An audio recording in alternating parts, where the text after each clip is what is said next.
house of the Lord. He sees how this ecstatic condition and this new-made celestial body are the sublimated products of his former self and its temporal organism. He sees how each separate part and faculty of that old nature, or as it were each of the zodiacal divisions of his own microcosm, has contributed its purified essence to form a new organism, a new heaven and a new earth, and how these essences, like 12 diversified tribes, have assembled convergently and finally coalesced and become fused into a unity or new whole, a city that is compact together. And it is this city, this blessed condition, which mystically is called Jerusalem, within whose walls is the peace which passeth understanding and whose palace is revealed to the enfranchised soul the unfailing plenteousness and fecundity of the indissoluble trinity of wisdom and love and power from which man and the universe have issued and into which they are destined to return. The antithesis of this heavenly city is the confused Babylon city of this world, of which it is written to all captives therein, "Come out of her, my people, that ye be not partakers of her sins and that ye receive not of her plagues." Rev. 18:4. And, in a word, the Royal Arch ceremony sacramentally portrays the last phase of the mystical journey of the exiled soul from Babylon to Jerusalem as it escapes from its captivity to this lower world and, passing the veils of matter and form, breaks through the bondage of corruption into the world of the formless spirit and realizes the glorious liberty of the children of God. Chapter 5. Freemasonry in relation to the ancient mysteries. Every Mason is naturally desirous to know something of the origin and history of the craft. The available literature on the subject is diffuse and unsatisfying.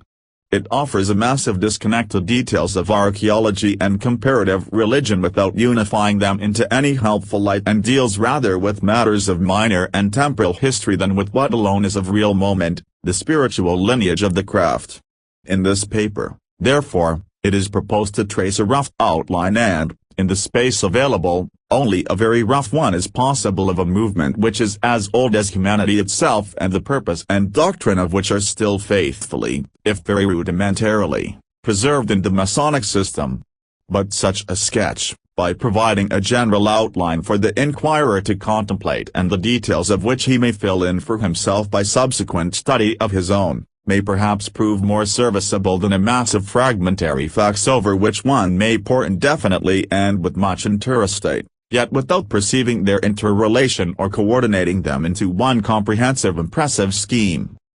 No really serviceable work upon Masonry exists that treats of its history and purpose in the only way that matters vitally. The student is apt to waste much time to little profit by turning for information to publications the titles of which seem to promise full enlightenment, but that leave him unsatisfied and unconvinced. Desultory collections of information upon points of symbolism, archaeology and anthropology, the tracing of connections between modern Masonry and medieval building guilds and other communities may be all very interesting. But these are but as the dry bones of a subject of which one desires to know the living spirit. They fail to answer the main questions one asks from the heart and is anxious to have answered, such as, what was the nature of the ancient mysteries of which modern Masonry purports to be the perpetuation? To what end and purpose did they exist? What need is there to perpetuate them today? For what purpose was initiation instituted? Did it at any time serve any real purpose or can it now? Was it ever more than it is today, a mere perfunctory ceremonial leading to nothing of essential value and emphasizing only a few moral principles and elementary truths which we know already? It is to answering such questions as these that the present paper is directed. Now one of the first things to strike any student of Masonic literature and comparative religion is the remarkable presence of common factors, common beliefs, doctrines, practices and symbols, in the religions of all races alike, whether ancient or modern, Eastern or Western, civilized or barbarian, Christian or pagan. However separated from others by time or distance, however intellectualized or primitive, however elaborated or simple their religion or morals, and however wide their differences in important respects, each people is found to have employed and still to be employing certain ideas, symbols and practices in common with every other, perhaps with or without some slight modification of form. Masonic treatises abound with demonstrations of this uniformity and the use of various symbols prominent in every lodge. Authors delight in supplying evidence of the close correspondences in various unrelated systems and in demonstrating how ancient and universal such and such ideas, symbols and practices have been. But they do not go so far as to explain the reason for this antiquity and universality, and it is this point which it will be well to clear up at the outset, since it furnishes the clue to the entire problem of the genesis, the history, and the reason for the existence of Masonry. If research and reflection be pushed far enough, it becomes clear that the universality and uniformity referred to are due to the fact that at one time, long back in the world's past, there existed or was implanted in the minds of the whole human family, which was doubtless much smaller and more concentrated than the now a proto-evangelium or root doctrine in regard to the nature and destiny of the soul of man and its relation to the deity. We of today pride ourselves upon being wiser and more advanced than primitive humanity. We assume that our ancestors lived in moral benightedness, out of which we have since gradually emerged into comparative light. All the evidence, however, negatives these suppositions.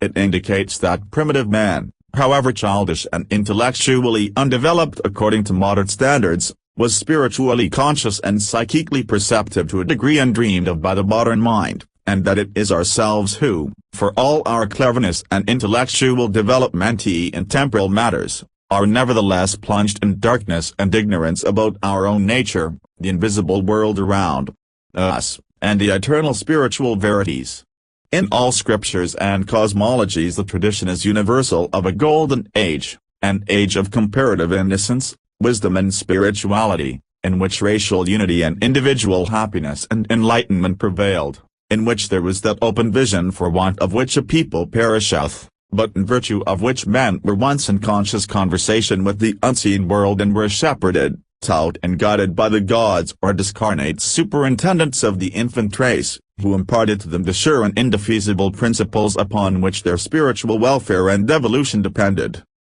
The tradition is also universal of the collective soul of the human race having sustained a fall, a moral declension from its true path of life and evolution, which has severed it almost entirely from its creative source, and which, as the ages advanced, has involved its sinking more and more deeply into physical conditions, its splitting up from a unity employing a single language and to a diversity of conflicting races of different speeches and degrees of moral advancement, accompanied by a progressive densification of the material body and a corresponding darkening of the mind and atrophy of the spiritual consciousness.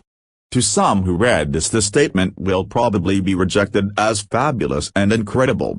The supposition of a fall of man is nowadays an unpopular doctrine, rejected by many who contend that everything points rather to a rise of man, yet who fail to reflect that logically a rise necessarily involves an antecedent fall from which a rise becomes possible. This point, however, we cannot stop to discuss and must be content merely with indicating what in both the scriptures of all races and the wisdom tradition of the sages of antiquity is unanimously recorded to be the fact.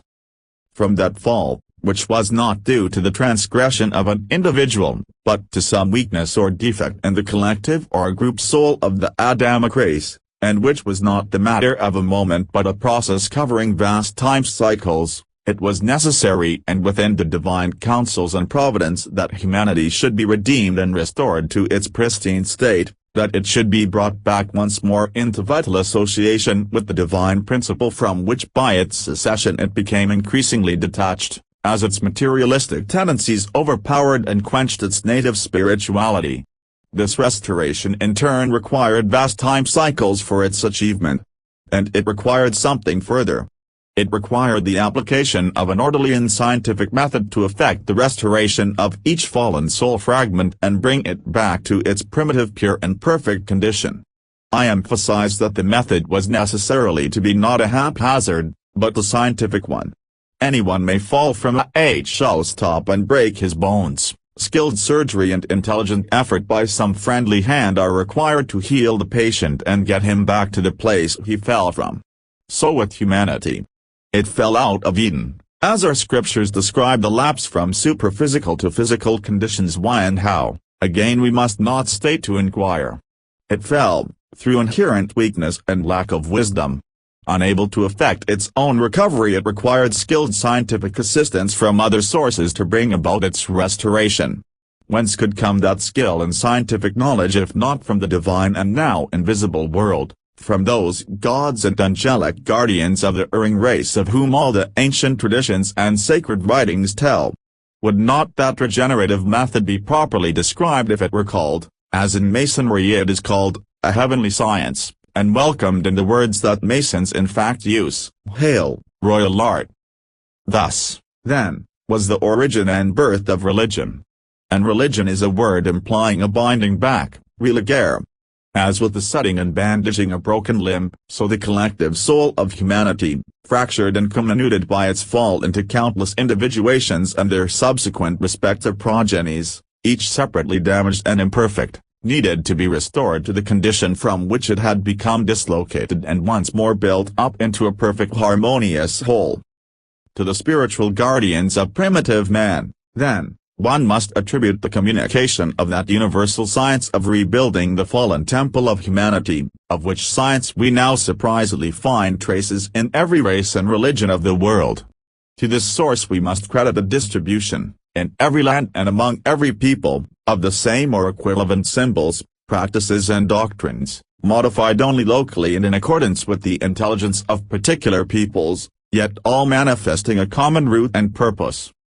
This was the one holy Catholic, or universal, religion throughout all the world, at once a theoretic doctrine and a practical science intended to reunite man to his Maker. That religion could only be one, as it could not be otherwise than Catholic and for all men equally and alike, though, owing to the perverse destructive tendencies of humanity itself, it was susceptible of becoming, as has so happened, debased and sectarianized into as many forms as there are peoples. Moreover, its main principles could never be susceptible of alteration, though they might be, as they have been, exoterically understood by some and esoterically by others, and their full import would not all at once be apparent, but develop with increasing fidelity to and understanding of them. It provided the unalterable landmarks of knowledge concerning human nature, human potentialities and human destiny.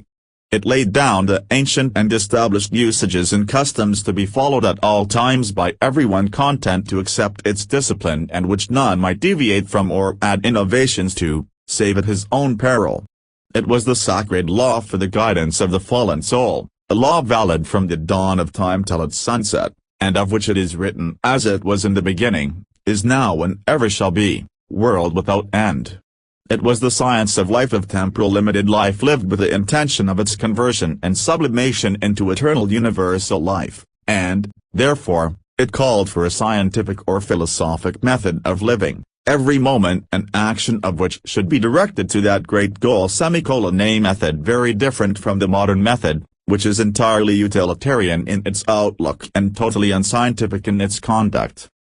This proto-religion is related to have originated in the East, from which proverbially all light comes, and, as humanity itself became diffused and distributed over the globe, to have gradually spread towards the West, in a perpetual watchfulness of humanity's spiritual interests and an unfailing purpose to retrieve that which was lost, the fallen human soul. We have already said that in early times the humanity then under its influence was far less materialized and far more spiritually sensitive and perceptive than it subsequently became or is now, and accordingly it follows that with the increasing age and density of the race the influence of the proto-religion itself became correspondingly diminished, though its principles remained as valid and effective as before, for the self-willed vagaries and speculative conceptions of man cannot alter the principles of static truth and wisdom. To follow in any detail the course of its history is not now necessary and would require a long treatise. And to do so would also be like following the course of a river backwards from its broad mouth to a point where it becomes an insignificant and scarcely traceable channel. For the race itself has wandered backwards, farther and farther from the original wisdom teaching, so that the once broad and bright flood of light upon cosmic principles and the evolution of the human soul has now become contracted into minute points. But that light, like that of a master mason, has never been wholly extinguished, however dark the age, and, by the tradition,